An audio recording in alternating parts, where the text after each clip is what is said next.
I need to change the title on TikTok. Oh man, how do I change it? That is super old. Do they allow you to change that little pop-up after you've already been live? That's hold on, y'all. I'm trying to change the little thing. I forgot it was on here. How do you do it? All right, hold on, y'all. Let me change this.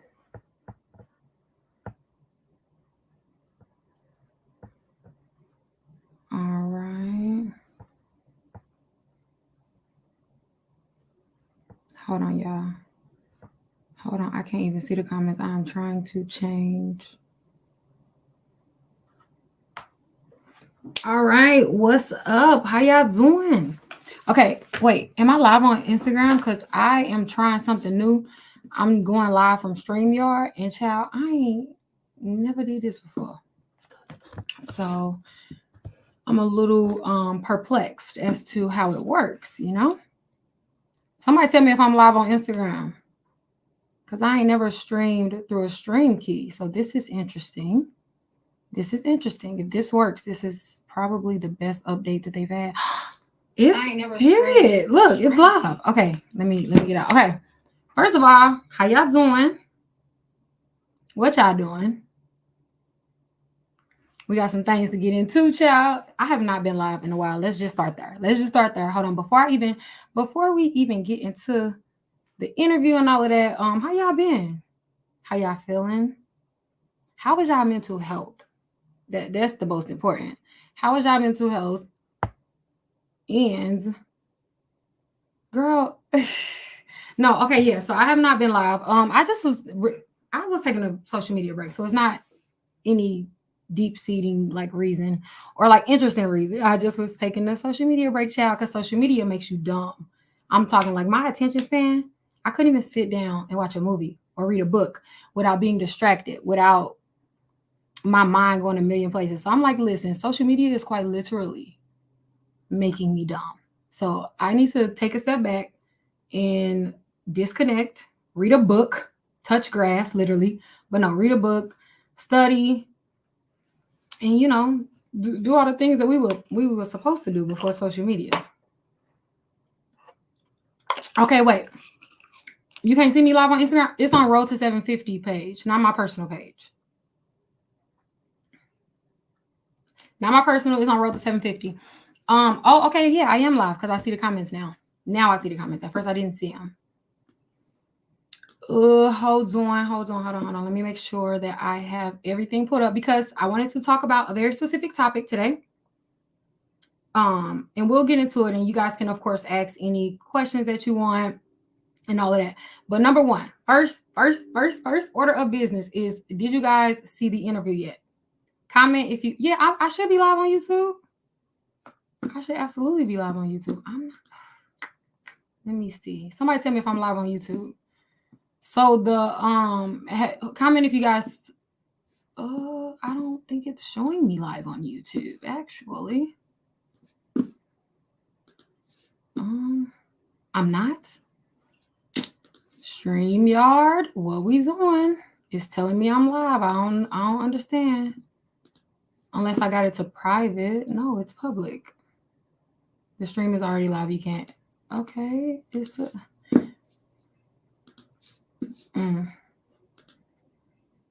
Yeah, I am live on YouTube. What y'all talking about? You know what? I can't. StreamYard is just a platform that you use to stream live on multiple platforms. Okay.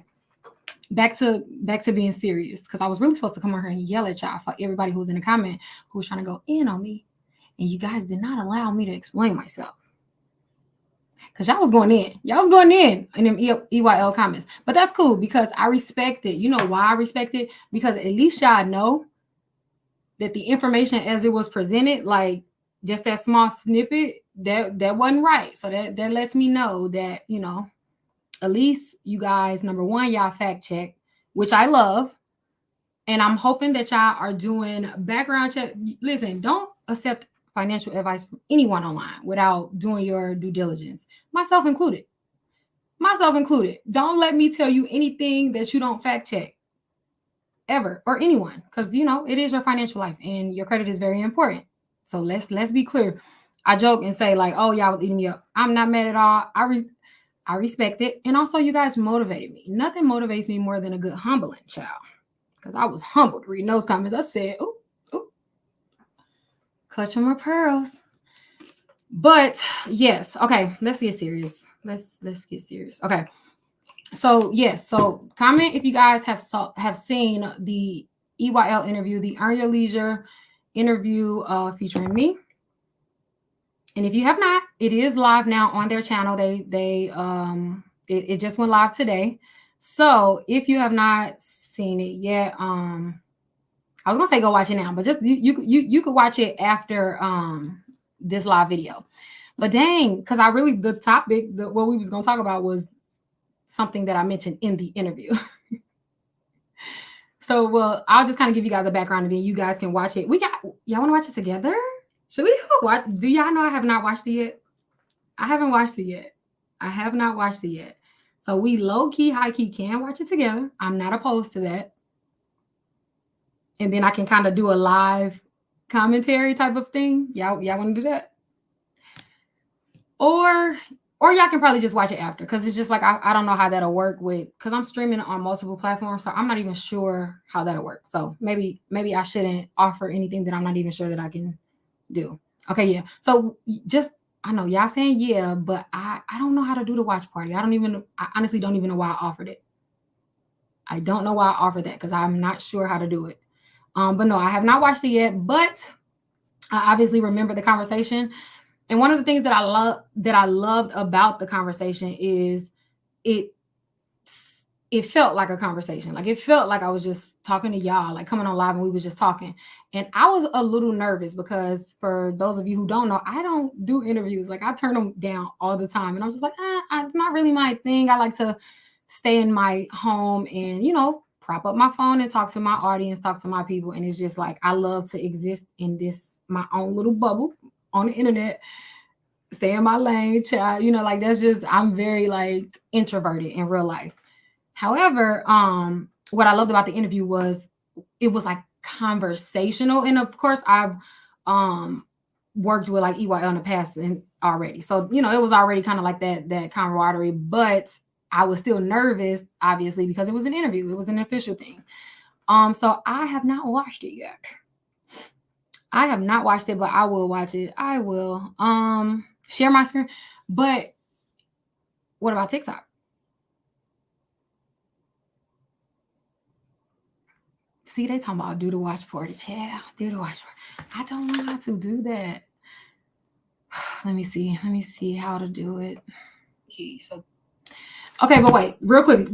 Let me get to a few questions first, though. If I end up doing the live action, let me get to a few questions first, because I did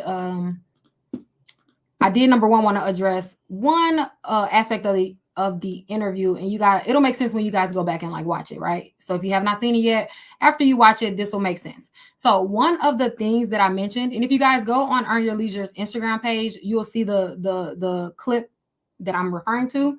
So it was a clip that I was referring that I mentioned the importance of getting all of your credit cards below 48%.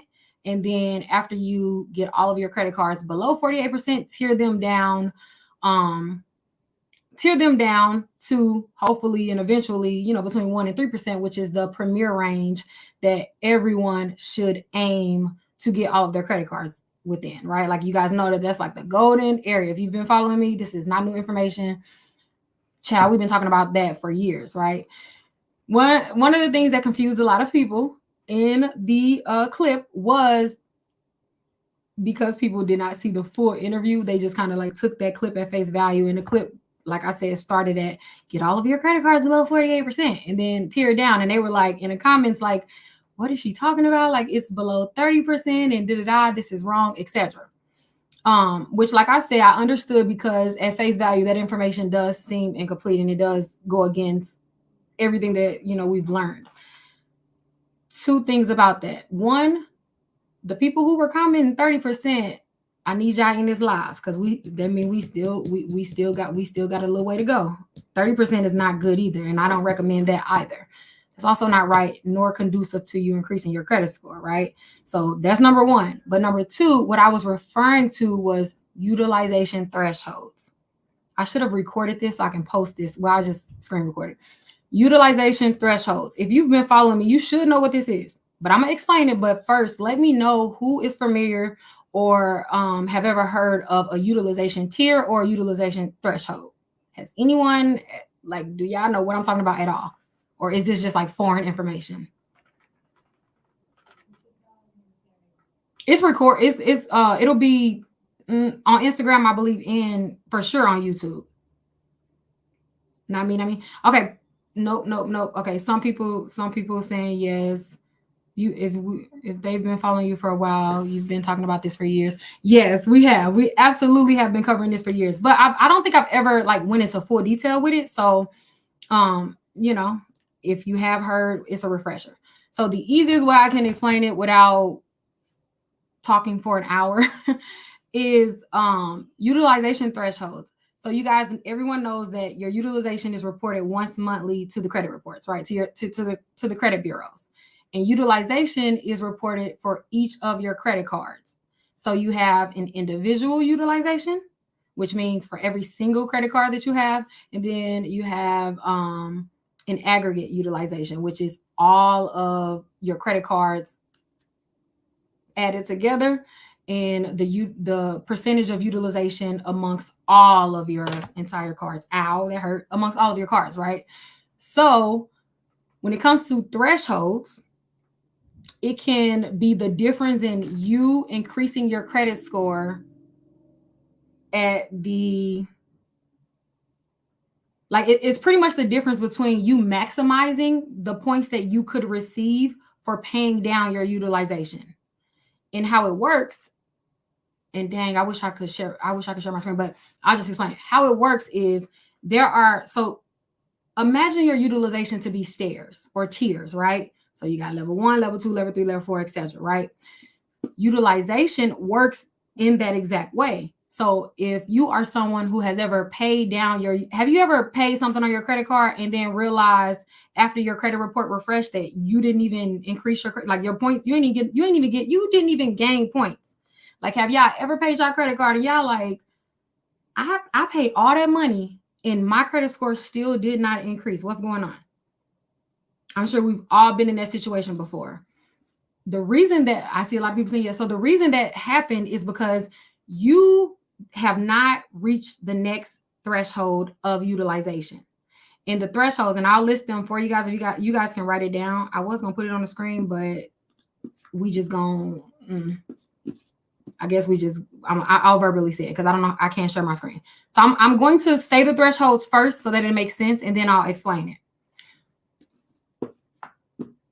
I can't share my screen because I don't know what's going on. I can't share my screen. I'm just gonna verbally say it. Just write it down. Just write it down. And it's gonna be back. You can run it back. Okay. So first level is between 1% and 8%. 8.9, but I don't feel like doing a point, so I'm just gonna say 8%. So 1 to 8%. Then the next level, the next tier up, you have 9 to 14.9%. I meant 24.9. I'm looking at 24 and said 14. 9 to 24.9. Okay. And then you have 25 to 55.9. Child, it's probably gonna be better if I put it on the screen because y'all know I'm one track minded. I keep getting distracted. All right. So then you work your way all the way up to 100%. I'm gonna put it on the screen in a minute because I'll just give you guys a chance to screenshot it so you guys can save it for your records. But let's just get into what it means first. So these tiers, let's just say, for example, your utilization this month was 76%. Your aggregate utilization was 76%, meaning last month you reported usage. You reported that you used 70% of your total credit card available limits, right? you're not going to increase your credit score until you get that 76% utilization to at least under 48%, because you are still in the same tier, right? So if you go from 76% to, let's just say, 69%, because you have not reached the next tier and you're still within that same level, within that same tier, then you will not see an increase in your FICO 8 score. Your mortgage scores, they're different. The thresholds are slightly different, but we're just going to talk about FICO 8 for now. I get exactly what he's talking. Right. So in order to increase your credit score, you have to go to the next tier. Now, the same goes vice versa. If, let's just say, you're at 76 and you increase your credit score, you increase your utilization to, let's just say, 81% the following month, you're not going to lose more points because you're still within that same tier. So the point is, the goal is, when you are paying your credit cards, try to pay them by the tier, so that each payment that you pay on your credit cards, or each time you go and decrease your credit utilization, you are rewarded for it. Like, you're getting points, right? And so one of the major, I would say, levels or tiers that everyone should definitely be aware of is 48.9%, but we'll just say 48%. 48%. That means that if you have any credit cards that are reporting over 48% utilization, that card is pretty much deemed maxed out. No, that's not technically maxed out. Of course, you still have 50% of your credit limit available to you. However, when it comes to how your credit reports are coded, and especially like if you are doing credit applications, if you're applying for a credit card, applying for a credit limit increase, a lot of times you guys are getting denied because you have a certain indicator on your accounts or tied to your credit cards that you are not aware of, because if you look on your consumer credit report, it does not relay the information or translate the information to us as consumers. On your credit report, it just looks like 50% utilization. However, behind the scenes, there are certain codes and indicators that's attached to each of your accounts that speak to the lender's system and kind of like let them know what's going on within the account. Every account on your credit report will have multiple codes, because there's a code for the type of account it is, so credit card, installment loans, student loans, etc. There's a code for the account status. Is this account open? Is it closed? There's a code for the delinquent status. Is this account on time, or is this person defaulted, right? How lenders communicate behind the scenes, outside of just looking at our consumer reports that we see, because obviously lenders are not, when a lender pulls your credit report, they are not looking at the credit report that we see, like the credit report that you can download, the credit report that coincides with like your credit monitoring app, like Credit Karma, My FICO, or whatever. They aren't looking at a consumer report like that. It is a lot more detailed on how they're actually seeing it. And the language of the reports is called either indicators or codes. So it's the same thing. Depending on the company, they'll call it differently, right? And these all align with like Metro 2 compliancy reporting. And we ain't got to get into all that, because that's like the boring parts of credit that no one really likes to talk about. However, what I was talking about in that interview, and what I want all of y'all to know, that anytime you have any credit cards over 48%, you are being heavily penalized for that. Even though we all know that 49% or 50% is not good, right? Well, no, it's actually horrible, especially when you are applying for a credit limit increase. You are likely going to get denied, or if you do get approved, you're only going to get approved for a reduced amount. Whereas had you literally, like, someone can have a 49% utilization and lower it to 46 or even 47 technically, and they will not have that excessive usage indicator, which that's the technical term for excessive usage. However, we pretty much call it like maxed out, because that's how lenders look at it, like the maxed out penalty, right?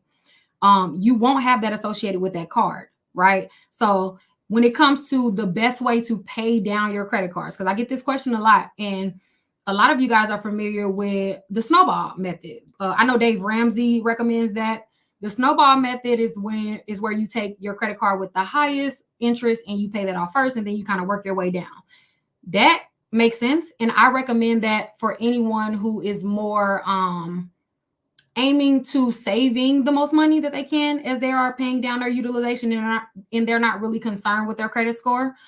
That is when I would say, okay, yeah, the Snowball method makes sense. Like if you are not really concerned about gaining as many points as you possibly can, if you're not trying to close on a home, if your lender didn't tell you that you needed, 20 points or 10 points, then you don't really have to be concerned with every single point at this moment, right? So do the snowball effect. That makes sense. You'll save money on interest, right? That makes sense. However, another method that's not talked about enough, and the one that I recommend if you are leaning more towards getting as many points as you can, because I mean you're gonna pay it down anyway. You may as well get as many points as you can. I don't know about y'all, but I need my points. So I need my score, like my credit score, to increase.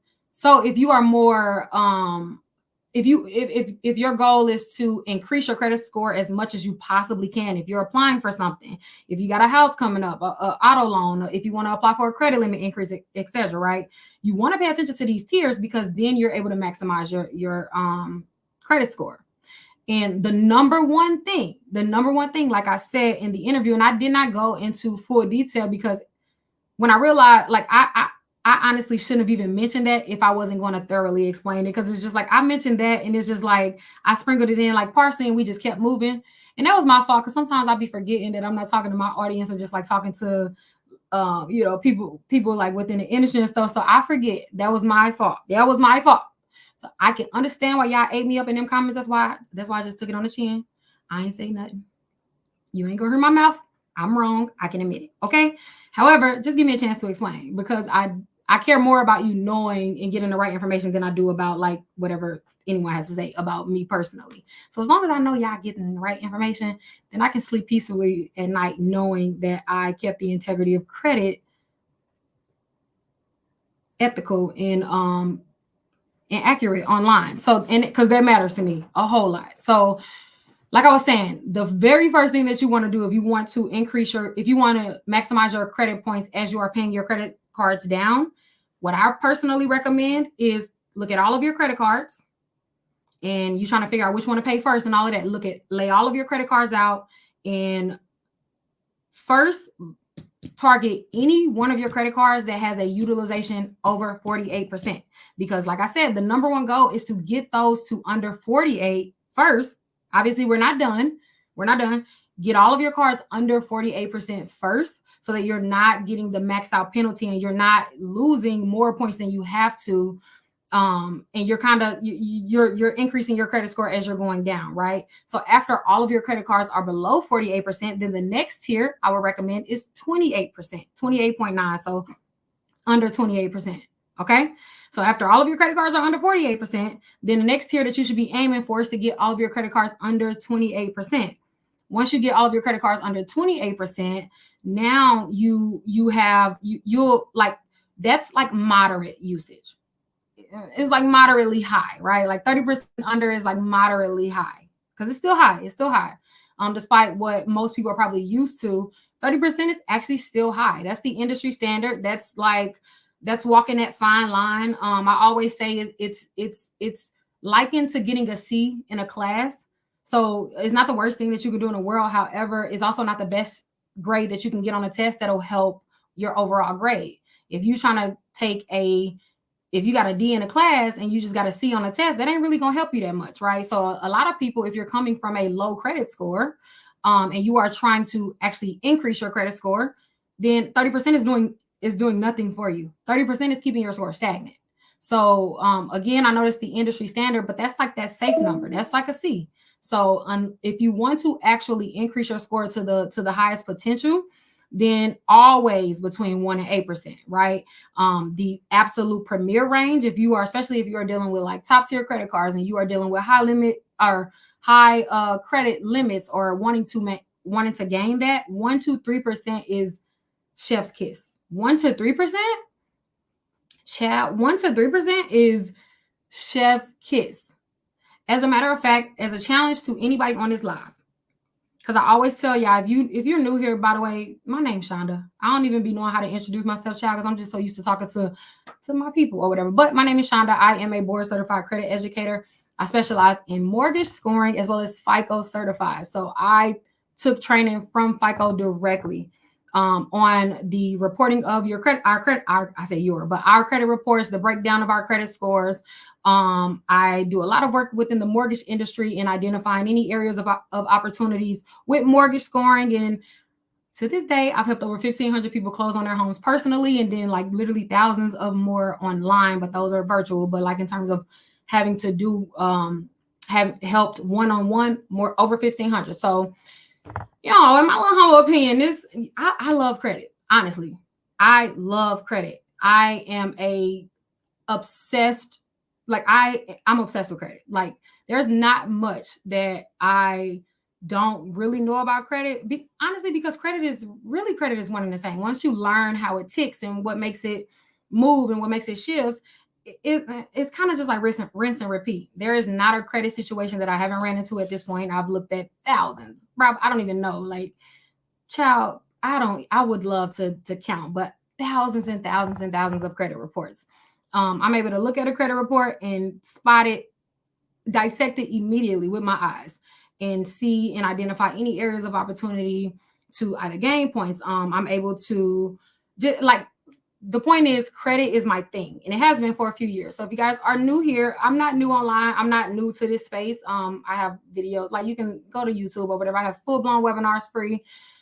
And yeah, just Google or whatever. However, the point is, credit is what I eat, sleep, and breathe. Like credit in a real way, never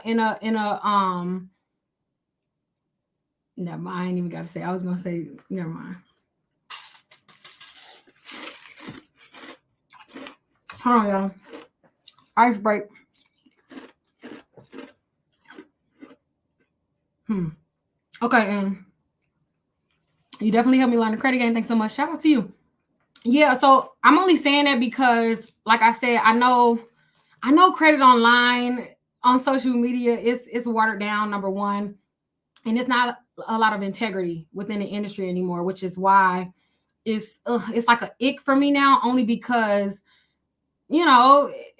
child, there's a new specialist every day, popping up and giving credit advice. And the only reason why I don't like it is because there is so much misinformation that's constantly being spread and recycled and putting so many people in worse situations than what they already were, or so many people pay hundreds and hundreds of dollars, and it's just like they're not even truly fixing their credit, right? So that's the only kind of like thing that I have an issue with, is because I just kind of feel like there's a overarching negative association with the credit world. And it's something y'all gotta think, like, this is something that I love. Like, this is something I'm passionate about. Like, I've been doing this since I was in college. I'm 31 years old. I started making videos online about talking about credit and teaching about credit when I was in college, child. So it's been a while, and I love it, and I study it, and there's a right way to build credit. There's a wrong way to build credit. There's a right way to repair your credit. There's an ethical, a legal way. You don't got to take penitentiary chances to fix your credit. And that's the thing that gets me. It's just like, when it comes to false police reports and doing all that, you don't got to do all that. Like, the crazy thing is, once you really learn credit, you don't have to do all that.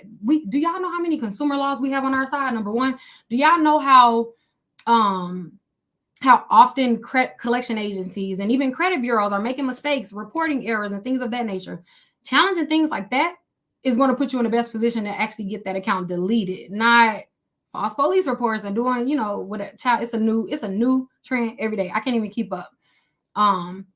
So yeah, if you are genuinely looking to, fix your credit or either repair your credit or build your credit, child, come on over, follow me. And you can learn for free. You don't have to make a financial investment in me at all. I went from 338 to 751, 18 months. Yeah, shout out to you. And now, this is what I wanted to say. Now, it ain't gonna be no walk in the park. Number one, I don't offer any products where you just drop your credit off and then pick it back up and it's fixed. No, I do not offer a full program of let me repair your credit. I don't do that. I used to, and I had to stop, because I realized that, number one, people are not interested in learning about credit when they feel like they can just drop it off and pick it up. Number two, them same people come back 6 to 9 months later saying, "Oh, I know you fixed my credit before. I messed up again. So can we do it again?" And I know, in a business sense, that probably, I mean, it makes sense. It's just like, okay, cool. You getting repeat customers. I'm offended. I don't like that. I don't like that at all, because it's just like, that means that I know that you did not learn. So for me, it just didn't feel right. So I had to stop offering that do it for you crap. I couldn't stand it. I'm more interested in care about like people actually learning about credit. And I've echoed these same sentiments for years, like literally years. So here's the thing. Like I said, if you truly want to make a difference in your credit report, know that it's not going to be no walk in the park. You're going to get frustrated. You're going to get impatient. The credit bureaus are going to piss you off. Your creditors are likely going to piss you off. Things are not going to go your way every time. You are not going to be able to get every single account deleted. It's just not how it works. In a perfect world, maybe, but not in the real world. There are going to be some accounts you're going to probably have to settle. There are going to be some accounts you're going to probably have to just allow it to stay there, because depending on, depending on the account, it may honestly do you more justice to just leave it alone and allow it to fall off for however long, is remaining on that reporting time. But there is always a solution for something. Now, again, when people hear that, they think that I'm saying that the solution is always a deletion. I want to be clear. That's not what I'm saying, because I hate selling dreams. I hate giving false hope. I'm going to be honest, and I'm going to let you know right now, I don't care what nobody tell you, you're not going to get every account deleted. And not only that, deleting the accounts and repairing your credit, that's only the beginning. That's the thing. People are only ever looking to repair their credit. And then after they get all these accounts deleted, they just expect the world. They just expect that they can go to Amex and get the $20,000 and $30,000 trade lines, and go to Citi and get the $20,000 and $30,000 trade lines. And when they realize that that's not how it goes, then they're like, wait, what's going on? I can't tell you how many times people came to me like, look, I got a 700 plus credit score. I still can't get approved for anything, or the credit cards that I'm getting approved for, they only approving me for like 1,000 or 1,500. You know why? Because you might have a high credit score, but your credit profile don't match that. Your credit profile matters more than your credit score. And that's what we need to really focus on, as opposed to like score. So the second that people get to like only caring about their credit score, is just like, I can't really help you. Because if you want me to sell you a dream and just teach you how to inflate your credit score, go buy a trade line. You ain't even got to pay nobody for that. Go buy a trade line, Google a few dispute letters online and send it, and I bet you your credit score will go up. However, that borrowing power will not. So what's the point? A high credit score without the credit profile to match is literally like a house that looks amazing, that has amazing exterior, amazing line, and an amazing front door, a fresh paint job, and then you open a door and the piping bust, or there's rats and mice everywhere. Like the interior of the home is a mess. That's exactly what it's like when you have a high credit score but a horrible credit profile. And so back to the initial point, how creditors view our credit reports. Like I said, a lot of people think that they are looking at the same credit report as us, as a consumer. It couldn't be further from the truth. If you guys only knew how detailed that their reports are, then you would understand how important it is to actually build your credit profile the right way. Like, because it really truly makes a night and day difference. One of the things that I always say, and I promise you, let me not even. How do I start a credit profile? That's a really good question. So look, I should have had this queued up, because why didn't I expect that question? I'm off my game. I ain't been live in a long time, but I got you. I'm gonna answer that for you. By the way, I did go over that in the EYL interview. So make sure you guys go and check out the EYL interview. Actually, I'm gonna do a giveaway. So you know what? We'll talk about that at the end. But anyways, so if you're not sure on if your credit profile is good, or if you're missing out on any accounts, or if there's any things that I will recommend for your credit profile, this is kind of like an easy checklist. So write this down and let me know if you guys have these accounts. So this is kind of like my basic credit profile recommendation. This credit profile recommendation will work for anyone at any level.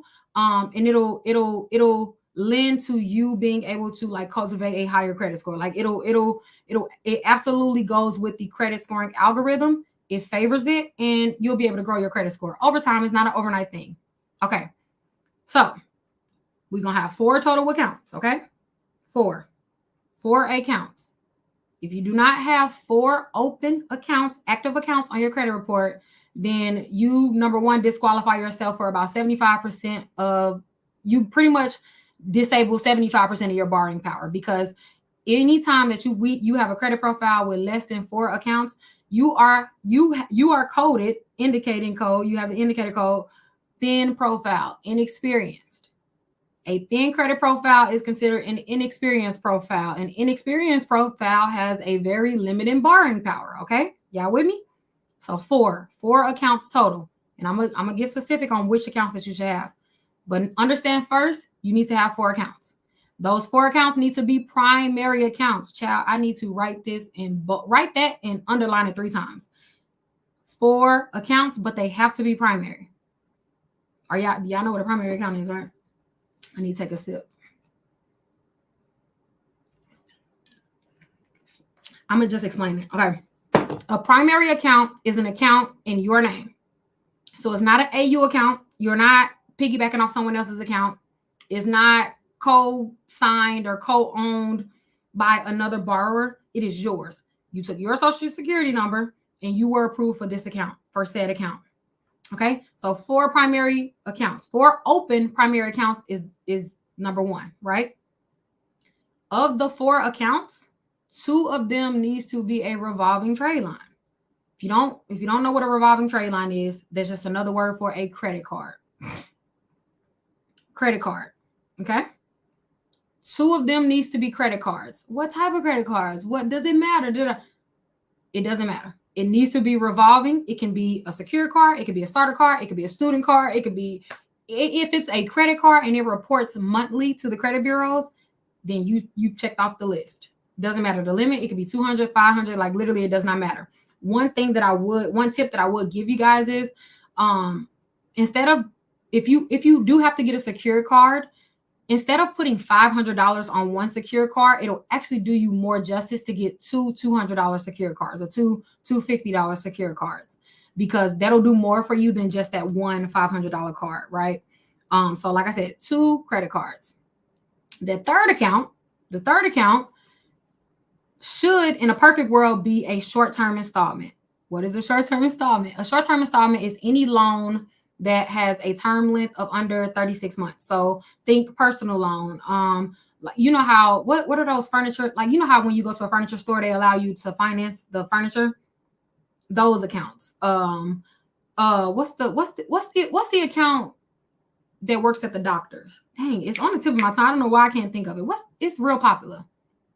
You know, you can use it for medical. I think you can even use it for like your pet. Is it a firm? No. Care credit. Yeah. So accounts like that counts. Someone asked about a firm, all of that. Those count, but please listen, please. I hate when y'all just take a yes and run with it. Let me explain, please. Okay. Care credit, yes, that works. However, if you are going to use like a firm, Klarna, I personally would not recommend it, because here's the thing. If it is under 12 months, then it's not really doing you justice. You want time. You want one-time payments reported, right? And then my favorite short-term installment are pledge loans. So if you have a bank or a financial institution, they probably will offer some sort of credit builder loan. If you don't, you can go to Self. Like literally Self is perfect. Kickoff. There are so many. Google it. Like literally, there are so many credit builder accounts. But if you can't find any, Self works just as fine. I personally would recommend you get the 24-month one. Actually, I think that Self did away with their 12-month account, which I'm glad, because like I said, any account that's under 24 months, especially in installment, is not really doing your credit profile any justice. So we got 2 credit cards, 1 short-term installment, and then that final account is really up to you. But if I would personally recommend that you have at least one long-term installment. So this is any installment that is over 36 months long. If you have a student loan, you already have a long-term installment. If you have an auto loan, you already have a long-term installment. If you have a mortgage payment, you of course already have a long-term installment. Credit Strong is a good, it's an alternative to self. So yes, one that works as well. If you have that, you already checked the list off for a short-term installment. Okay. So I'm gonna go over it again. The basic credit profile. You need to check your credit reports. If y'all don't have every one of these, then you know exactly what you need to work on and what you need to add to your credit report ASAP, so that you can get your credit score growing and actually, have the borrowing power to match it. You have 4 total accounts. They need to be primary, meaning they're in your name. 2 of those 4 accounts needs to be revolving trade lines, so credit cards, regardless of the limit, regardless of the company, regardless of if it's a subprime, a starter, all of that, they all count. You good, right? The 3rd account, short-term installment. Get any loan that's any loan under 36 months. So most auto loans fall within long-term installments, but some you can sometimes like get an auto loan for under 36 months. So if that's you, then it's checked. And then the 4th account is a long-term installment, which is like a student loan or any installment over 36 months, right? Now, the 5th rule, those 2 credit cards that we spoke of earlier, you have to commit to reporting a utilization between 1 and 10% every month. 1 and 10% every month. Shonda, does that mean that I can only spend 10% of my credit limit? No, it does not. So the thing about credit cards is the only day that I need you guys, well, it's 2 days that I need you guys to be aware of on all of your credit cards. And this is for any credit card. I don't care if you have an 800 credit score. I don't care if you have 1,000 credit cards. You still need to be aware of these 2 dates and know the differences between them. And I actually have a video coming up explaining this, but I'll kind of run over it real quick. Number 1, for each of your credit cards, you need to identify your due date. Everybody know your due date. Your bank gonna let you know your due date. One thing about your bank, they gonna let you know your due date. They actually have to by law. If you don't know, look at your credit card statement, child. It shouldn't be hard to find a due date, right? Your due date is important because that is where you're gonna make sure that the bank is not taxing you. Okay. For those of you who don't know, any charge that you carry over past your due date, your bank has the legal right to charge you interest on those charges. So any charges that you've had on your credit card for less than 30 days, you're not being charged interest on those charges. Okay. However, if you allow those charges to go over to the next billing cycle, then your bank is taxing you with interest. I don't know if y'all know, or I don't know if y'all been watching the news, but credit card interest rates are at the highest that they've been since credit cards were invented. So you do with that information what you will. Stop allowing them banks to rob y'all dry, child. Stop. We don't pay interest. If you're new here, we don't pay interest on our credit cards. We don't do that. No, that's wasting money. Credit cards are supposed to just benefit you. You are supposed to get every benefit that you possibly can out of a credit card, and that's it as far as I'm concerned, right? So like I said, your due date is important because you want to make sure. I personally recommend zeroing out your balance by your due date. Okay. This is going to ensure that you are not paying your bank any interest, not a penny, not a dime. I'll pull up a credit card statement from any of my credit cards right now or at any time and show you that I don't ever pay a dime in interest. A dime. Business wise or personal. So a dime, right? So now we know when your due date is, you know why your due date is important. Your due date is for your bank. Okay? The due date is important to your bank because they need to know how much they can charge you. They need to know how much you owe them. And also, of course, if you are not making at least your minimum payment by your due date, then you will be considered late. So your bank can also charge you a late fee if you are not making your payments by your due date. Okay. Stay with me. Stick with me. Okay. Due date is important, but it's most important for your bank. Meaning when it comes to the relationship between you and your bank, you absolutely need to be aware that the due date matters. So it's not good to be getting late payments. And although you have to be at least 30 days past your due date for them to report you late to the credit bureau, that don't mean that even though you paying late a few days, that's not messing up the relationship with the bank, because it is, right? So they can legally charge you a late fee even if you're 1 day late past your due date. However, they cannot report to the credit bureaus that you're late until you have went at least 30 days past your due date. Okay. Now, the next date that is important on every credit card that everyone needs to identify for every credit card. And this is my favorite. This is my favorite date personally. So this is called the statement date. I'm not sure, y'all. I'm on StreamYard, so it may be a delay on IG. You can go. I'm also live on TikTok and YouTube. So yeah, I'm not sure. I don't know what's going on. Okay, so anyways, so your statement date is the next most important date, and your statement date is the most important date when it comes to your credit score. So again, your due date is for your bank. The statement date is for your credit score. So both of them matters, right? So why is the due date important? The due date marks the end of the current billing cycle that you are in. So if the current billing cycle that you are in range, we just gonna, to make it easier, we're just gonna act like we're in a month with 31 days, right? And we're just gonna act like the billing cycle aligns with the month, right? So let's just say day one, January 1st is the start of this billing cycle, and then the billing cycle ends on January 31st, right? Right? That would make January 31st the statement date, because that is the day that marks the closing of the billing cycle. This information is important because knowing this information, you can take advantage of utilizing your credit card, but also still maximizing your credit score, right? Now, what I need you guys to make sure happens before your due date every single month. You need to make sure that whatever balance that you are currently reporting, whatever outstanding balance that you have on your credit cards, by your statement date, you need to make sure that it's under 10%. Stick with me. If we have a $500 credit card, and let's just say you paid a bill let's just say, okay, so like I said, we're going from January 1st to January 31st. Let's just say our due date is January 15th, and then our statement date is, like I said, January 31st. So January 15th come, you take care of the balance, so you're not having to pay any interest. You make sure that you meet the at least your minimum payment, but I would recommend, like I said, zeroing out your balance so you're not paying interest, right? So then there's about a week or two span time frame between your due date and your statement date. You can, let's just say you had a bill come due on the 25th, and it was $500. So you have to spend your entire credit. You have to exhaust your entire credit line limit. Right? So your credit limit is $500, and you just had a bill, your electric bill about to be, your electric, you had to take care of your electric bill, and it was $500. You can pay it. You paid that $500. However, what you need to be cognizant of is between that 25th, between the day that you paid it, the 25th, and no later than, I would say, the 29th, you need to make sure that you have paid, that the balance on that $500 credit card is under $50.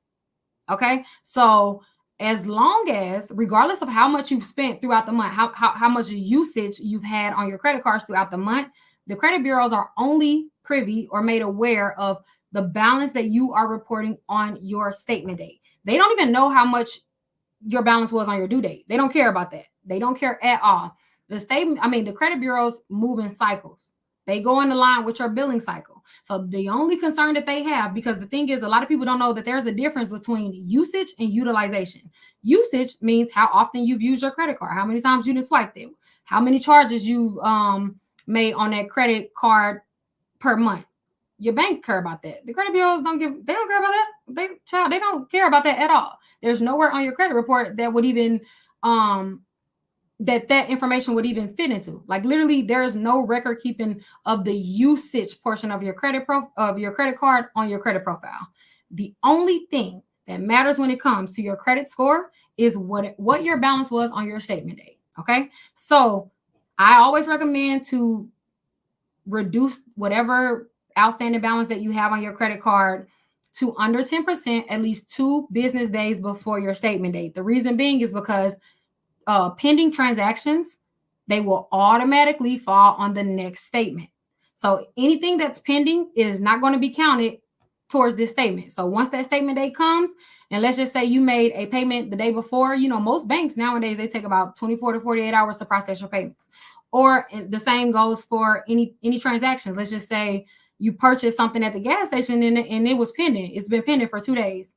That is not going to count towards this current billing cycle. They cannot take into account pending charges. It has to be posted, charges or payments. So whatever payments that you want to make towards your credit card, make sure you do it, just to kind of be in that safe zone. Make sure you do it within 48 hours of your statement date, just to give your bank time to process it. Because again, if it's pending, it does not count. Like literally, it's just going to go on your next cycle, right? So it's not going to count. It's not going to reduce your balance, and your statement balance is going to be whatever your balance was minus the pending charges and transactions. Now let me tell you, let me make it make sense for you guys, because it's probably confusing. When you guys get off this live, go pull up one of your credit card statements. Go pull up your most recent credit card statement, right?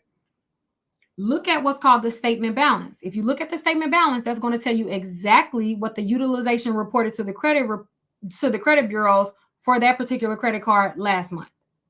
Keep in mind, we're billed retroactively. So your current charges, the things that you're currently paying for on your credit card statement, is obviously from the charges that you made the month prior. Okay. So if you ever wonder, have y'all ever wondered, like, how am I paying my credit card? I zeroed out my balance on my credit card due date. However, when the credit bureaus updated, they still reporting that I had high utilization, right? Like I get that question often, right? Because people don't realize. Cause I think I feel like common sense, and it makes sense that like most people would think that whatever they pay towards their due date is what's reported to the credit bureaus, but that's not the case, unfortunately. Yes, exactly. So make sure, like I said, the due date is really just for your bank.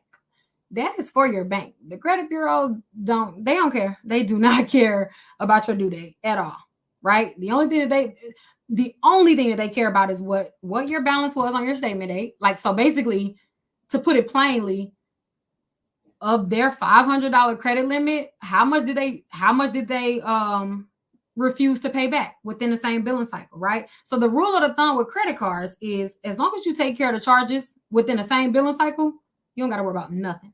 Your credit score is going to constantly increase because your utilization is always going to be extremely low. Your bank will love you because obviously you are taking care of them and making sure that you keep your utilization low and paying them. Therefore, they'll give you more credit limit increases. You are getting all the perks of a credit card, which don't get me to talk about credit cards and the credit cards that I think y'all need to have and all of that. But you're gaining all the perks from credit cards, points, cash back, and all of that. You know, you can use it to fly, you can use it whatever, and your credit score is popping, and your interest rate is popping. Let's just say you want to borrow money. Let's just say you want to start a business. You want to child, I don't know.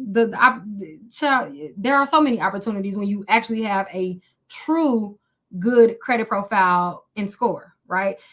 Here's the thing. Having a good credit profile will translate across all scores. So I hear a lot of times people, the second I hear somebody ask, which credit score are they pulling? Or what version of the FICO score does this company pull? That does not matter if you have a good credit profile, period. A great credit profile will translate across all variations of our credit scores, because, child, there's a lot. But the main ones that are used are FICO A, and then if you're purchasing a home, it's FICOs 2, 4, and 5, which are known as the mortgage scores. Let's just say you got a car, and they're going to do the auto score, or you're getting a credit card, they typically pull the bank card score. So there are many different variations of our credit score, and I don't know how y'all do it, worrying and wondering and stressed out about which one that they're going to pull. A good credit profile translates across all. Child, I never understood, because I seen a video the other day. It was just like they were saying like, only work on one credit profile at a time, and make sure that you are applying for credit that only pulls those credit profile. That did not make sense to me, because I'm just like, huh? Number one, a creditor can pull any version of your credit score that they want at any time. And two, like I said, just fix your credit profile, and you ain't gotta worry about all that. That's a lot. What happens if you get denied a bank account? Oh, do we want to get into that tonight? Because I'm not going to be live that long. But if you cannot get a bank account, that probably means that just means that you have a bad banking score and reports, and you need to clean it. So you need to pull your banking reports. Like, I can put a list, child. That's a whole. They're the third-party consumer reports. They're under the FCRA, which is the same body of regulations that runs the credit bureaus. And whenever we are challenging the credit bureaus and all of that, that's typically kind of like what they are under, and what you use to challenge your credit reports. The same laws apply to the third-party reporting agencies. So so check systems is one. Early warning system, EWS, early warning systems is another. There are about like four popular banking consumer reports. That's a whole nother live chat. I have a dedicated live already on YouTube, by the way. So if you were wondering about that, I do already have a full-blown, and it's free. It's on my YouTube channel or on my YouTube page. Yeah, it'll be saved. This live will be saved. Yes, make sure you guys watch the Earn Your Leisure interview. I was featured on the episode that they posted today. How do you get your banking reports? You can request them. So you actually are entitled to one free report every single year. And this goes for your credit reports, as well as all of the third-party reports, all of the third-party consumer agency reports. One report that I would recommend everyone pulls, regardless of whoever you are, everyone always needs to have a copy of their LexisNexis report, number one. You know what? I just thought about it. It's January. Ooh, it's January. Okay. So everybody get their LexisNexis reports. Order y'all LexisNexis report, and I'm going to do a free webinar on like just information that you need to know about LexisNexis, why it's so important, actually more important than your credit reports, how they know more than the credit bureaus, and also how to clean it legally, obviously. I'm only stressing that because we got new people, y'all, credit cousins. We got guests, so we gotta let them know that it's not that. Yes. Can you mention? Oh, can you? So I am actually a board certified credit educator, as well as I was. I also am certified by FICO. I'm like, what am I trying to say? Yeah, I'm also FICO certified. So I took a course directly from FICO that, and I'm also in works, guys. I only have 4 more weeks left, but I'm also in works of getting my real estate license. But I don't want to sell homes or anything. I'm literally pursuing my real estate license, literally just so that I can sit in rooms and gain more information, pretty much on how to get more people to pass the closing table. Because it's like I do a lot of work side by side. Like I work with a lot of lenders directly to help with the credit portion of, closing on a home. However, closing on a home requires more than just a good credit score. Like there are so many other facets to closing on a home. And child, I got tired of having to be quiet every single time we done talking about the credit, because it's a very frustrating process, because you see so often how people are denied their home loans within 2 to 3 weeks of closing and all of that. And it's usually for small reasons or fixable reasons, but nobody cares. Literally nobody cares. So it's really it's just so annoying, because it's just like somebody can have the credit, somebody can have the money, but maybe because they couldn't get one piece of paper, or it's always like the smallest reasons. And that's, so I am actually pursuing my real estate license. I'm almost licensed, and I'll update y'all on that. But is it easy to remove and affirm late payment off your credit report? Is it still open? Is it closed? What's up? Should I pay off? Ooh, it's going fast, chill. Yes, because I couldn't. It's like I couldn't. I had to be quiet. I had to literally shut up and stay in my lane, because, child, what if, unless you're licensed, you can't go in certain rooms. You know what I'm saying? You can't speak on behalf of certain things unless you're licensed. So I was like, you know me. The first time I heard that, first time somebody shut me down and talking about a license, I said, oh, okay. I was never interested in getting the license. I don't care anything about selling a home. But watch me double back and get my license. Watch me.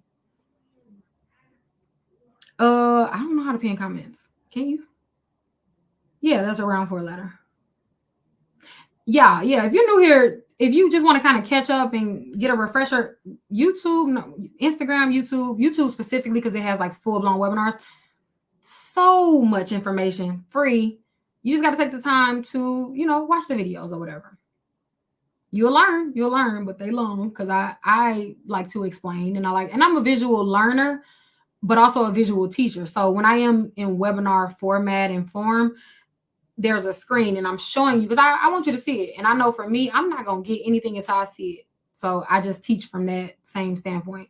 How do you pull LexisNexis? LexisNexis, LexisNexis.com. I can never say that. LexisNexis.com. Or you could just literally Google LexisNexis consumer report and it'll come up. Yeah, so order y'all LexisNexis report, right? It's free. It's free. Also, order y'all credit reports while you're at it. Annualcreditreport.com. Everyone should always at least get an annual copy of their credit report. Even if you have credit monitoring, a lot of people think that, because they have credit monitoring on an app, even if it's like my FICO, Experian, a child, hopefully it's not Credit Karma. Hopefully you're not just depending on that information to know what's going on your credit report. Because no. So just make sure that you get the real copy of your credit report, because credit monitoring is a reduced version of your actual credit report. Your credit report will contain more information. And especially if you have collections or charge-offs or late payments and you are looking for ways that you can challenge this account to hopefully get it deleted, get your real credit report, because child, online is not really going, you really limited in if you only going off your online account. Get your credit report so that you can identify other opportunities, so you can challenge them. You will be surprised. Y'all know, and I promise you I'm not exaggerating, but I wish I had the exact percentage, but I'm just gonna say this, and I think it's probably more, but I'll just say this just to be safe. Do y'all know, out of, I'm talking thousands, like way over 10,000, I would even be comfortable in saying over 20,000. Over 20,000 credit reports that I've personally looked at myself, there has literally, I can count on one hand, 5 fingers, how many times that I have witnessed a credit report not containing error. Multiple at that, but I can count on one hand, and we're talking 20,000 plus credit reports. 20,000, it's probably 30,000. Like, it's honestly probably more, but I'm just saying comfortably, I can say I've looked at and dissected over 20,000 credit reports. Definitely way more, because less than 5. Because if you guys only knew, number one, how many areas of opportunity that the credit bureaus have to get it wrong. Like, if you even just kind of go over the Metro 2 compliancy, if you know what that is, and the reporting guidelines that, they give the credit bureaus, the data furnishers, child, there's 97 fields, right? Obviously, like I said, on your consumer credit report, it doesn't look that layered. However, behind the scenes, in terms of data collection, 97 fields per each account that they have to get right. And it could be something as small as 1 letter's off, 1 number's off. Like, it could be the smallest item or the smallest thing. Oh, I thought that was a fly. The smallest difference that will make, if you properly challenge it. Like, you will be surprised. And really what gets the credit bureaus, here's the thing. This is what gets them. Not being consistent. Not reporting the same thing. If you have one account reporting to all 3 credit bureaus, there is no world that exists that the information that each credit bureau is reporting should be different. This is the same account. It's the same furnisher. Now, let me tell you what you need to do. You first need to challenge it with the credit bureaus, because we always want to follow the correct protocol, because going out of order will pretty much ruin your chances of taking it far, taking it legally or further to the furthest extent, and truly kind of like positioning yourself to win, So it matters what you do, especially even in the lower rounds, even when it feels like you're doing things that really is not making a difference, or you're doing things that's wasting time. Those things matter. Trust me, they matter. Number 1, go to the credit bureau first, ask them to do an investigation. Please, for the life of me, please stop disputing online. Number 1, stop disputing online. I don't care how often I don't care how many people has success stories with getting it deleted. I don't care. I literally do not care. If you really understood, number 1, the consumer laws, number 2, the reporting guidelines, number 3, your rights as a consumer, then you would never ever do something as crazy as disputing your credit report online. Please stop. Can we all agree that, let me write that down. That's what I need to put on part 3. Child, we are leaving that in 2023. It should have been left in It should have been left in 2020, but you know what? Let me put it on my list. Disputing credit online. Okay. Rant. Yeah, stop doing that, please, because nothing drives me more crazy. Then after you get it deleted, it come back, and then you come to me like, I can't get this deleted, and it's just like, yeah, because now you've stained that account. Now that account. And another thing y'all do. How did this turn into me going off? Because y'all gonna have me going on a rant. I just thought about it. Another thing y'all gotta stop doing. Another thing we leaving in 2023. Please, for the life of me, please quit denying ownership of the account. Can somebody please type that so I can pin it? Please. Because I'm sleepy. I gotta get up at 5 and I'm really sleepy. But I just had to yell at y'all about that real quick. Y'all. If y'all don't do anything else, if y'all don't listen to nothing else I say, if y'all like, girl, shut up, you don't know what you're talking about, I don't care about none of that. But one thing I need you to ingrain in your head and promise me that you are listening is stop disputing online and stop denying ownership of your accounts. Please quit doing it. That's honestly that's the craziest thing that you can do in 2023. Do y'all know how the internet works? Do y'all understand? Do y'all understand how easy it is to prove your affiliation with an account? I can do that. I can do that without even looking at the details of your account. If you only knew how easy it was for the credit bureaus to prove that an account belongs to you. Do y'all know LexisNexis is, I can't even say it. Y'all lucky I can't even say it. Y'all lucky I barely can talk. Do y'all know how much information LexisNexis alone? This is just one source. If y'all only knew how much information LexisNexis has on y'all, you wouldn't even think that, like, come on. And that's just one source. The credit bureaus have thousands of sources, but even if we're just using one, even if they're just using the information that LexisNexis has, child, they can prove that you are affiliated with the account. It's 2023, guys. Mind you, 99% of the accounts are open online. That's number one. Come on. Stop doing that, because number one, that's not even a good dispute. That doesn't even give you a good chance at getting the account deleted in the first place. That's not even a good dispute. That's actually the easiest dispute or challenge that the credit bureaus has. The second that they prove you are affiliated with the account, and baby, it don't take much. All they got to do is match a last name. If the collection agency has your last name and a zip code, child, it's yours. It's yours. And guess what? Because you deny ownership of that account, after they prove your affiliation to it, good luck getting that account deleted after that. Good luck. Then you're gonna double back, hit them with round 2, and now you challenging something else. They like, you just said this account was fraud. We proved that you lied about fraud, and then now you expect us to issue you a full dispute, another dispute. That's not how it works, guys. It's not how it works. You can't do that. It doesn't work like that. The worst thing you can do is deny ownership. Why do you think on Credit Karma? Just side note. If you go on Credit Karma, right, and you try to, hold on, what?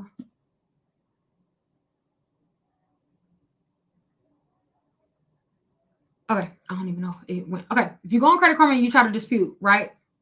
If you look at the options, because you have to, number one, they make you pick a dispute reason, right? So why are you disputing this account? I want to say out of 12 different reasons that they give you, if you pay attention, call my bluff, pull up your Credit Karma out right now. Call my bluff at any time. I love it. It fuels me, actually. Why you think I'm live right now? I ain't been live in months. I read them EYL comments. I said, let me go live, because who? Call my bluff. I promise you it motivates me. But anyways, if you go on Credit Karma right now and you like try to dispute an account, of the 12 or so reasons that they give you to pick, kids you not, 8 or 6 to 8 of them are going to be you denying the ownership, just in a different way. It's a false illusion of options, number one, because they'll say account does not belong to me. Then another option will be, I've never heard of this account, or I have no knowledge of this account. Then another option will be, this account belongs to someone else. Child, that's the same thing. Then another account is, this account belongs to a spouse. false illusion of options. They make y'all think that those are all different dispute reasons, and they're not. They all fall under you denying the ownership. And then after you realize that, Google who created Credit Karma. Google who Credit Karma worked for. And you will see how much you shoot yourself in the foot and how much you enter into their cycle so that they can control the child. Let me not get on that. But I'm just saying, like, come on now. Please quit doing that. Yeah. Oh, you didn't know? Yeah, exactly. It's a false illusion of options. You don't really have that many options. I think it's probably just they show you maybe 12 to 15 options, but you really are that they're only really giving you the option of choosing like between 4 different dispute reasons. Yes. LOL, I got to put her right now. She not lying. And it's more too. I haven't been on her in a while, so I don't even.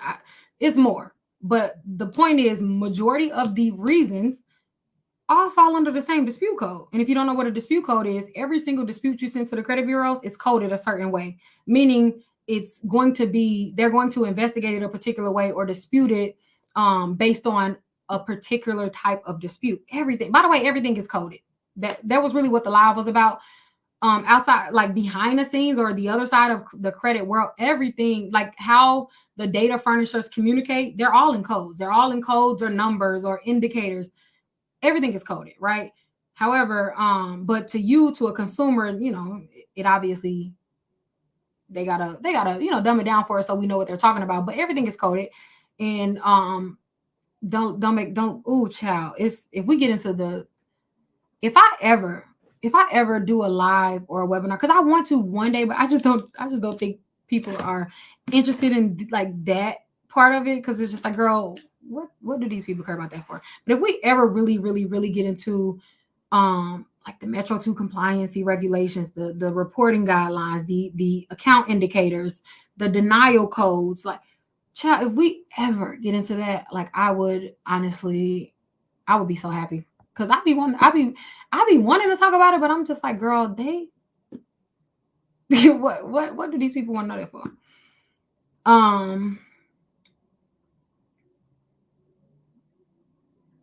Yeah, so credit, it's been 8 years. So the reporting time for every derogatory account is 7 years, but the 7 years starts at the date of first delinquency, not when you open the account. So it starts whenever the account went to a delinquent status or a defaulted status. So whenever it went into collections or whenever it went into charged off status. Yeah, so it does not go from the date opened. Yeah, so if y'all want, especially because Credit Academy, y'all have a webinar coming up next week. However, I'll of course, any webinar I do is always going to be made available to Credit Academy, but specifically I do think I'll do that one. If y'all are interested, y'all don't have me doing all that research. Not even research, it's just tedious. It's a lot. But it'll give you an entire different outlook on credit. And you guys know, okay, let me ask you guys a question. Actually, if you guys can do me a favor, if you have recently been denied credit, or it doesn't have to be recent, as long as you still have the denial letter, like, the letter of the company saying, sorry, we cannot approve you. Because every time you're denied for credit, they have to give you a reason why. Do y'all know those reasons that they give you, like a list? Because they should give you a list of adverse actions. Like, hey, this is why you were not approved. Your credit score was this, and then they'll list 4 or 5 things that ultimately caused the denial. If you guys can forward me that, because I need examples for this upcoming webinar that I want to do. I wanted to, number one, go through the denial reasons, tell you guys more about it, like so you can understand it, because a lot of times people don't really look at that. They see that they got denied. They don't really go through the adverse action letter, and then they never fix the issues, because a lot of times it's fixable issues, right? Or and I just kind of feel like knowing more about each dispute reason or each denial reason helps you guys actually understand what's wrong. So like for the one that I can think of on top of my head, if you've ever gotten a denial reason of too many new accounts, 1 or more new accounts, right? If that has ever popped up, that just means that you have more than 1 account on your credit report that has not aged past 18 months. After an account ages past 18 months, it no longer gets that new account indicator or new account flag that is associated with the account, right? Another one, which one can I think of? Or another the one that I was talking about on EYL. If you have any credit cards that is over 48%, that account is going to be marked and encoded with the maxed out penalty or the extreme high usage penalty, right? So any credit cards that you have over 48%, if you are going to apply for a credit limit increase or a new credit card, understand that your lender is viewing your 48% or 49% as maxed out, even though you're not maxed out, right? What's the solution to that? Well, honestly, if you can get that credit limit under 46% and then apply again, you will not, that code will not populate, right? So again, knowing the codes and understanding what triggers them, to me, in my mind, maybe I'm tripping, but in my mind, it makes it easier to understand. When I learned it's almost like I didn't understand credit in depth until I learned the behind the scenes of it and learned the codes and learned what triggered them, right? Another thing, if you have, you know what? I was actually just looking at this today. I want to show you this, but a part of me doesn't think that this is public information. So maybe I need to shut up because I don't know. You know what? Let me just not. But I'll check into that. If I can show, I will show it. But it's just now that I think about it, it probably is not. I probably can't show it. I gotta check. I ain't trying to get. Yes, medical collections does get reported. However, they do have to give you at least a year from your date of service to try to take care of it, and also it does have to be over $500. So any medical collection that's under $500, number one, it shouldn't even be on your credit report anymore. If it is, you absolutely need to send a letter to the credit bureaus. Two, no new medical collections can touch your credit report if it's not at least $500. Has to be over $500 to count against your credit, to affect your credit rather. So if you have, let's say, like a $17 copay that you didn't pay, I'm not telling you that you shouldn't pay it. Let me just say that, child. But I am saying it can't affect your credit anymore. No, this is new. That just went into effect in 2023. So it's very likely that some of you probably still have $500 medical collections on your credit report that just has not been removed. They're supposed to be removing it. It started in August of last year. They said that it could take up to 18 months. So, maybe you just have not been, they ain't reached your name yet or whatever. Repeat what? Child, y'all know I just be talking. Like, what was we even just, we talking about the medical collection, but repeat which one? Yeah, the $500 threshold for the only medical collection. I'm not talking about other collections. Only medical collections. If it's not at least $500, it cannot affect your credit report. They can't even assign it to a collection agency. And that was just, like I said, a new law that started in August. What should you, dang, child, I can't read that fast. What should you do once an account reaches collections and a different company reaches out often? What you mean? I guess I'm overthinking. What you mean? Okay, so it hits your credit report. Oh, and then, okay, I'm going to assume what you're saying. So you're saying it's already on your credit report, but then another collection agency is like suddenly calling you. That just means that collection agency either sold it or transferred it to that collection agency, to a new one. Because they can constantly resell your collections until you take care of it. They can legally do that, by the way. That's why if you ever got a collection removed and then it just suddenly can't, like, returned on your credit report under another name, is because as long as they can prove, like I said, your association with the account, they can absolutely sell it to the next collection agency. So after deletion, the best thing to do is settle the account, so you don't got to worry about it. You don't ever have to worry about it coming back. Settle it for pennies on a dollar, child. You closed. Congrats. I started at 333 over 22 months ago following your program. Just closed last week. Shout out to you, period. I love that. Congratulations. That's amazing. That is amazing. I love it. We got to get more people closed in 2024, because last year I took a lot of time off. But I needed it, y'all, because I was not inspired. I was not in the right headspace to be excited anymore. Y'all know I'm always excited about credit. I was not in that headspace. I just could not give what I didn't have. So I just had to take a step back. But I'm back. We back. We back. And I'm ready to teach. That's why we didn't talk about 1,000 different topics today alone. That's every live. Who am I kidding? Who am I kidding? Evictions. Yes, you absolutely can challenge evictions. Oh, you got to be new here, child. He said, would you recommend getting a police report? It's bedtime. It got to be if you asking that question with a serious face. No, it's not that. Wrong platform, bud. Wrong platform. You don't got to do that though. Not for no eviction. Get your renter's report.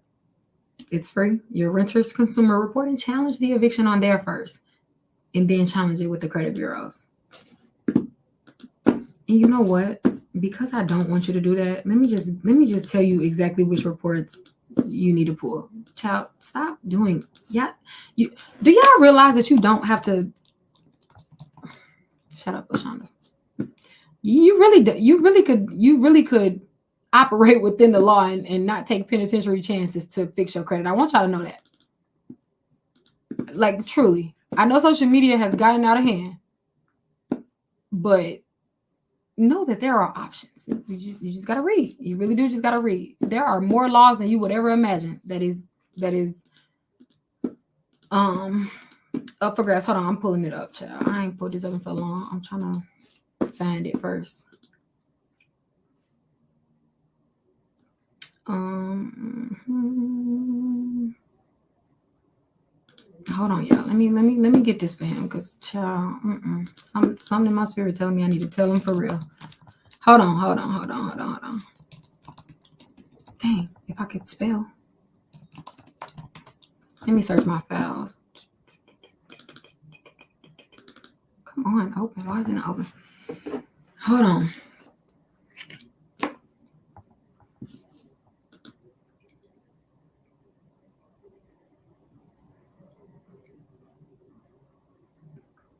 Huh?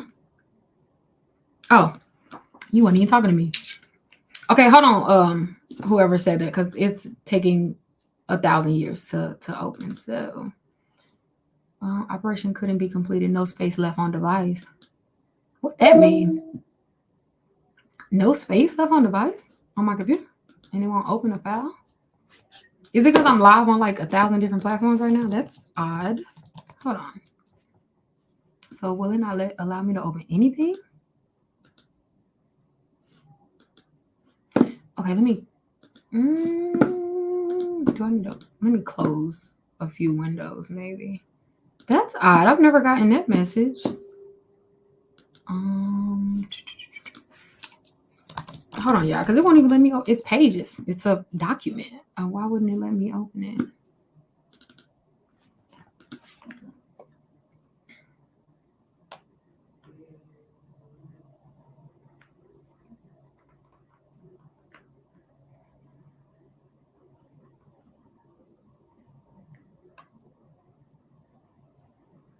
Hold on, y'all.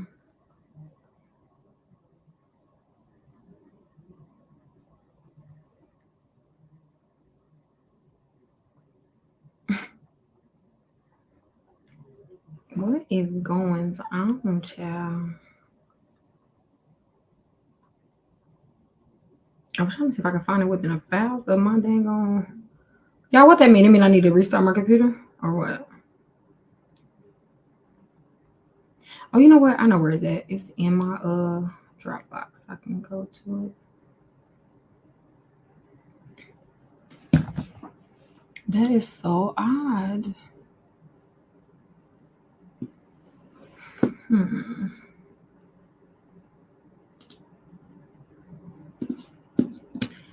All right, that really just blew me. Okay, it's uploading to the Dropbox, and then I'm uploading. So yeah, where was we at?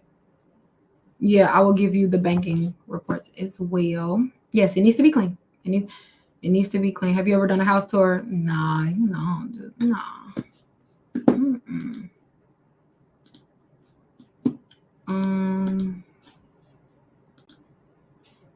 Child, it got a roof, it got walls. It honestly is nothing special.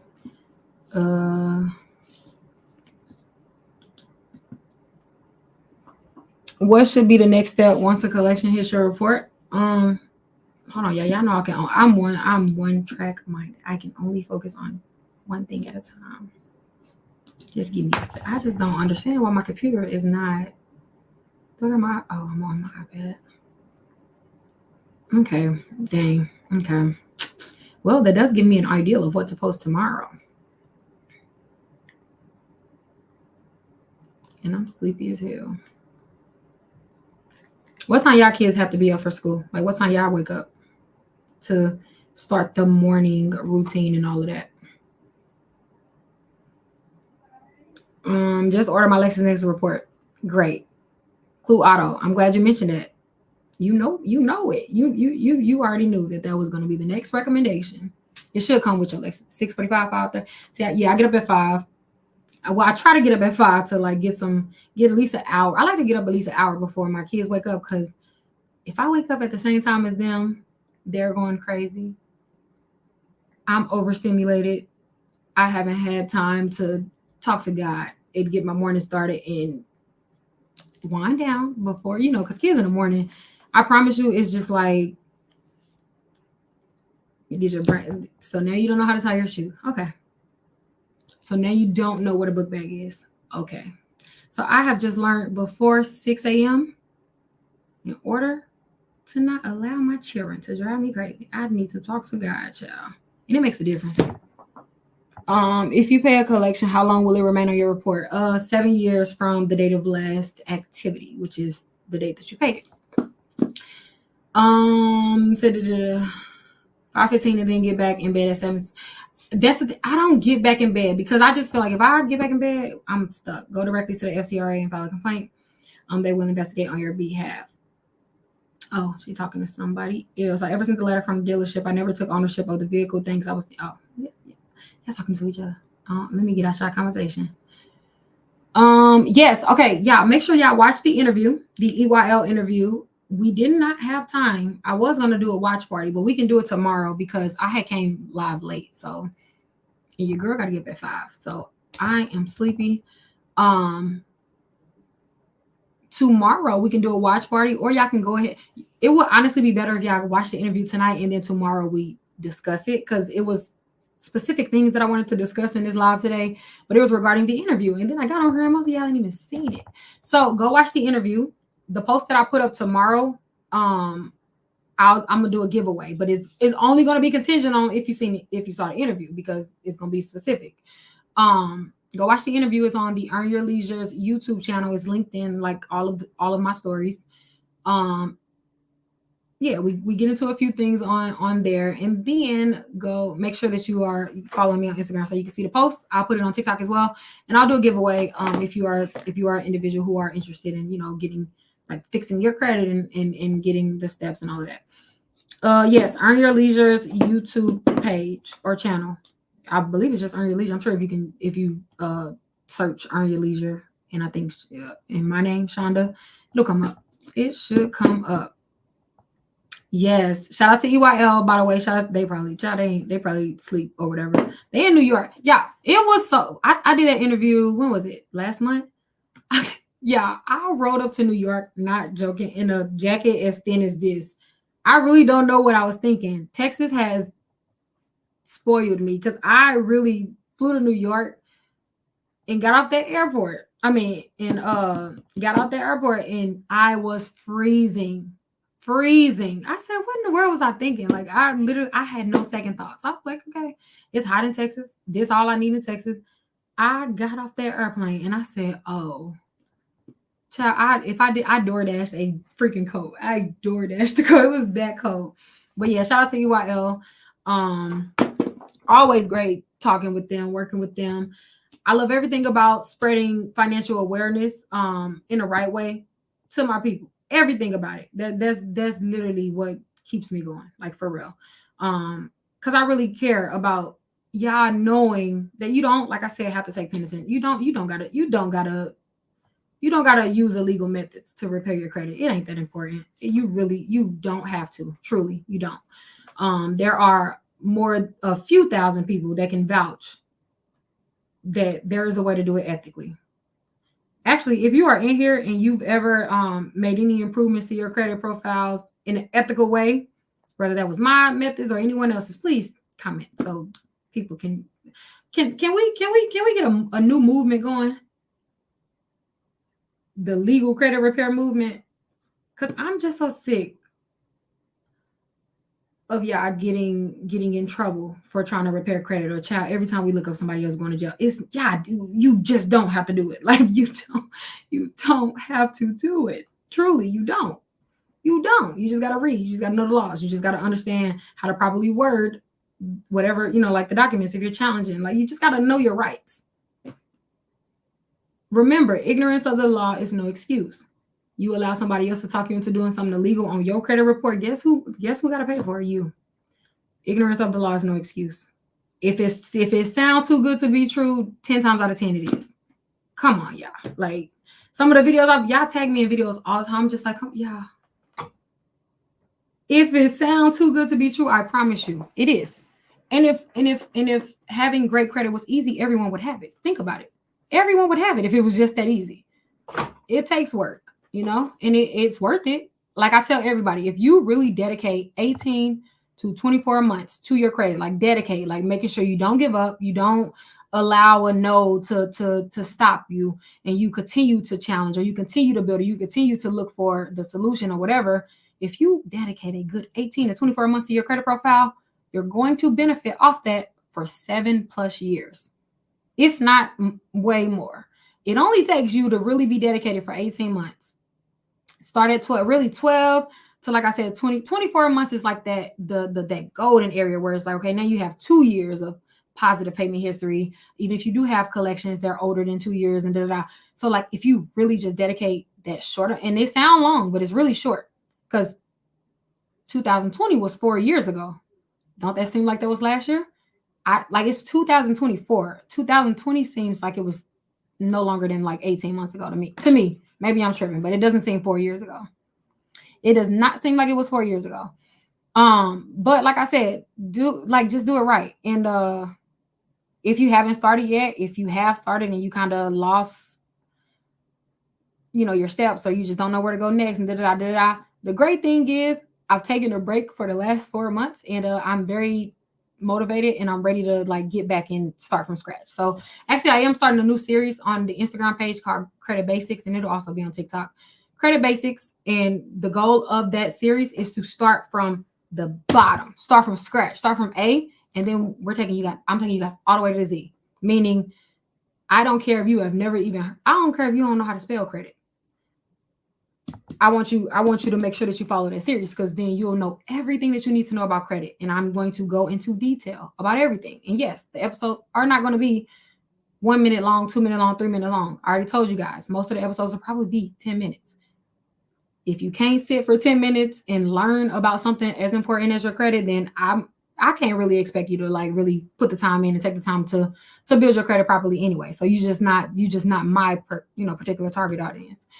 I don't know how to break it down in 30 seconds. I have taken that pressure off me. I'm not doing it. If I can't get all what I got to say in 30 seconds to 60 seconds, oh well, I don't care about the algorithm. I do not care. However, if you really want to learn and really ready to make a change, because here's the thing, aren't y'all tired of starting on your credit journey and then 6 months later you back at square one?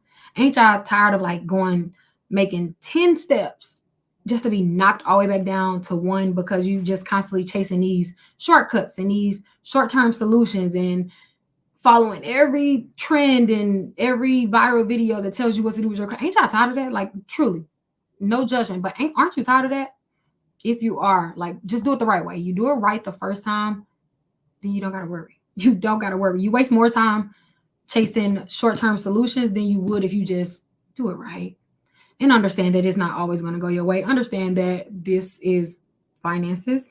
These are laws we're dealing with. You know what I'm saying? It's not a makeup tutorial. It's not, we're not talking about a lipstick that went by. You're talking about your financial life.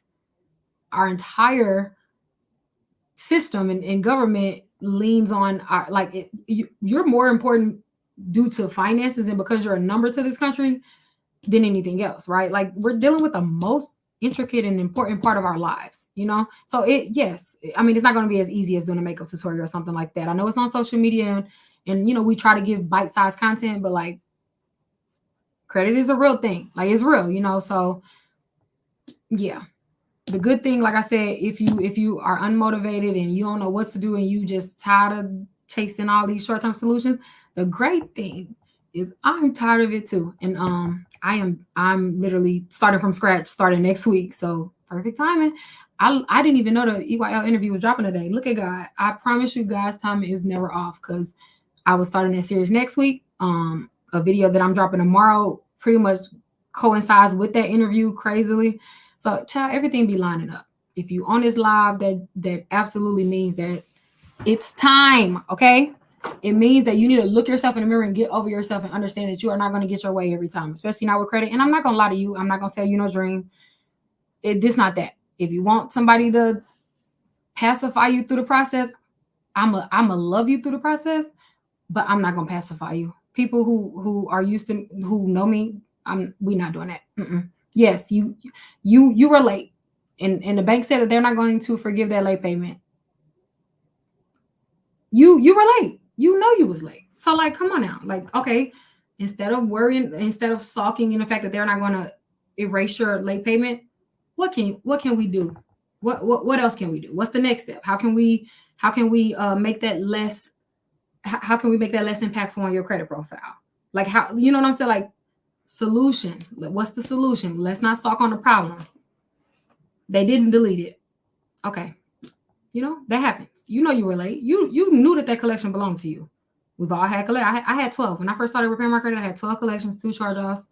I had a repo. I had 23 late payments. None of those exist now.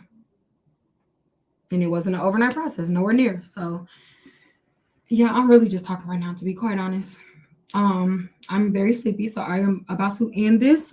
Meet me back here tomorrow. I'm trying to see if I'm gonna do live because I want to get started back doing coffee and credit, but I don't know how I would ever go live before 9 a.m. because most of my meetings take place in the morning. So I gotta think about that. However, I can go back live tomorrow evening. Wait, what's tomorrow? Wednesday? Do I have any practices? No, we don't have any practices or games tomorrow. So I can come back live tomorrow. It will be around like 8 or 9 p.m. And yeah, we continue this conversation. But make sure y'all go watch the EYL interview. Comment on a YouTube video. And yeah, like we'll talk. I don't even know how to end it. I ain't been live in so long. Yeah, y'all have an amazing, great night. Yeah, it'll be saved on YouTube and I think Instagram. I'm not sure, but it will be saved on YouTube for sure. I don't know if Instagram is going to do it. Makeup tutorial. I actually recorded one and posted one on my personal page tomorrow. All right, y'all, bye. Because don't get me to start talking about makeup because y'all know we can go all night. I love y'all. Bye. All right. Yes. Credit Academy actually has a new webinar coming next week. Yes. The Road to 750 Facebook group is going to reopen. It's not gone. It was paused. I did pause it because if you were in there before the pause, you know that it was scammers galore. It was spam, not scammer. It was like spam because it was like a lot of people, like their Facebooks had gotten compromised, and it just was crazy. It was so annoying. So I had to pause it. We cleaned house. And yes, that is coming back. Literally everything is coming back in 2024 because I have a great feeling about 2024. I don't know about y'all, but I do. I have a great feeling. So I am posting a video. I'm posting 2 videos tomorrow. One on my personal page, one on Road to 750 page. And I will talk to you guys tomorrow. Make sure you guys go watch the interview and tell me your thoughts. And shout out to all my new followers. Shout out to the ones that came from EYL. Shout out to the ones that ate me up in that comment section on EYL. I'm gonna let you have it. I'm gonna let you have it because that was my fault. I should have explained. But yeah, shout out to y'all. I'll talk to y'all tomorrow, y'all. Good night. Bye. Love y'all.